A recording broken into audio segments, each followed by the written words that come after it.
peristiwa kebakaran kembali terjadi di kota Palembang. Kali ini amukan si jago merah menghanguskan 3 unit ruko di kawasan Pasar 16 Ilir, Kecamatan Jalan Beringin Janggut, Kelurahan 17 Ilir, Kecamatan Ilir Timur 1 Palembang.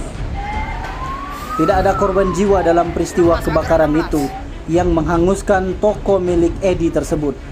Dugaan sementara api berasal dari korsleting listrik. Berdasarkan informasi yang didapat dari keterangan pihak keluarga pemilik ruko bernama Agus, dirinya baru diberitahu oleh seorang perempuan yang mengatakan adanya ruko yang terbakar. Namun diakuinya tidak ada aktivitas memasak, bahkan ruko itu ditinggalkan penghuninya sejak maghrib. Sehingga kuat dugaan api berasal dari korsleting listrik. 1 ruko merupakan toko manisan dan 2 lainnya kosong. Semuanya ruko habis terbakar. Barang di dalamnya seperti mesin jahit, perabotan rumah tangga, dan 1 unit motor. Petugas pemadam kebakaran berhasil memadamkan api setelah 2 jam berjibaku memadamkan jago merah.